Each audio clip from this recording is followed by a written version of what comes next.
Hi guys, it's Anna from Orange Lotus Yoga. And again, we're talking about reducing the plastic in the house. We're still in the bathroom. And today I wanted to talk about feminine care. So although it's related to the females, I think men ought to know as well what to buy when they're going to the shop. So I think checking the labels and checking the packaging as well itself, it's really important to me from now on.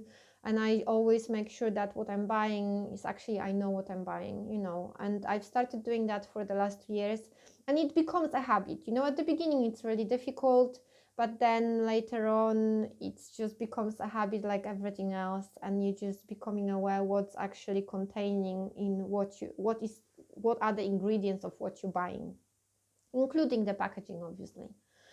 And why I wanted to talk about feminine care, because I was overwhelmed when I found out that there is a plastic in our tampons, in our pads, which we are using every month.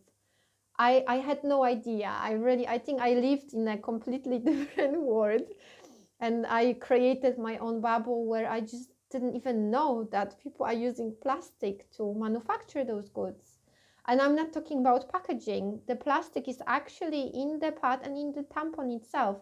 So for example, there is a lot of polypropylene and polyethylene in the tampons, because then the fiber gets sticks together, if you know what I mean. So they're using that to make sure that it's tight enough when you during the application as well. And I'm not going to even mention the plastic applicators because that just really, is that necessary?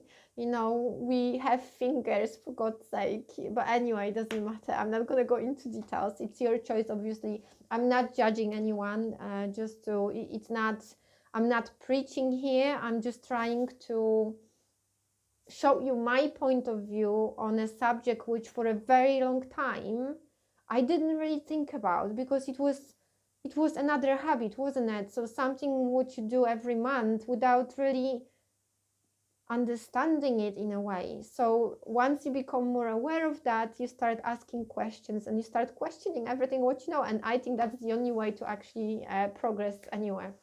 But anyway, so let's go back to the feminine care.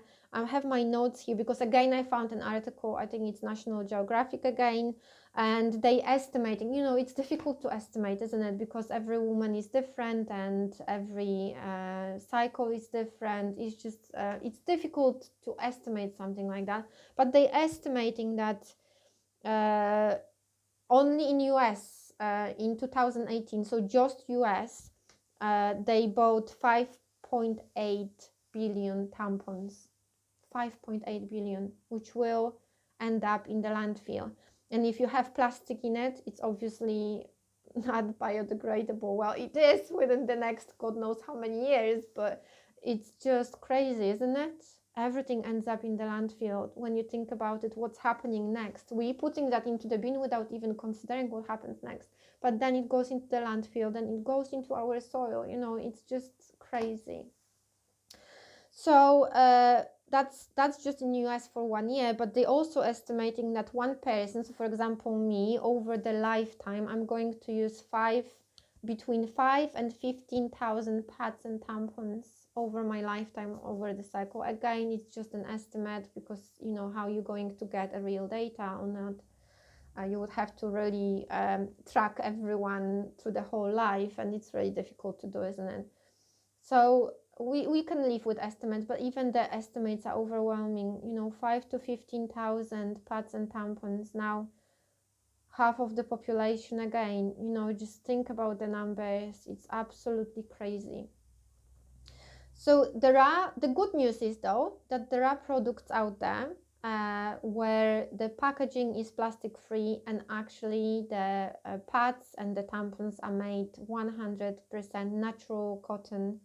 And you can find them. Again, I'll post you the link to my ethical superstore. They're not paying me for that, so I'm just using them because it's easy. It's an online shop. they deliver to you. I'm living in UK. I'm not sure about everywhere else, but I'm talking about UK, when they deliver to your house, and again, packaging is plastic free, so you just don't have to worry about those stuff when they do that. And I really like it. So it's just thinking about the mission of the companies we're buying from as well, start to investigate a little bit more. I know we don't have time in our busy lives, but that becomes habit as well. And it's just one thing at a time, one company at a time, one product at a time. It doesn't have to be everything at once. Yeah. So again, just searching for your plastic-free, natural feminine care products, and I can bet you already have them. I'm using mine for the last 2 years, and do I see the difference? Maybe in absorbing the liquid, there is a small difference. So obviously it's more in your face and it's not soaking into the pad like it does with some branded ones. There is possibly a difference, but what difference does it make to you? It's I don't see practical difference in any way. Maybe visually, maybe from aesthetic point of view, but I think that comes also from the acceptance of your body and the cycle and the life as it is, because if you are a woman, you're just becoming part of that, and the acceptance then comes with accepting your body and the natural rhythm of life.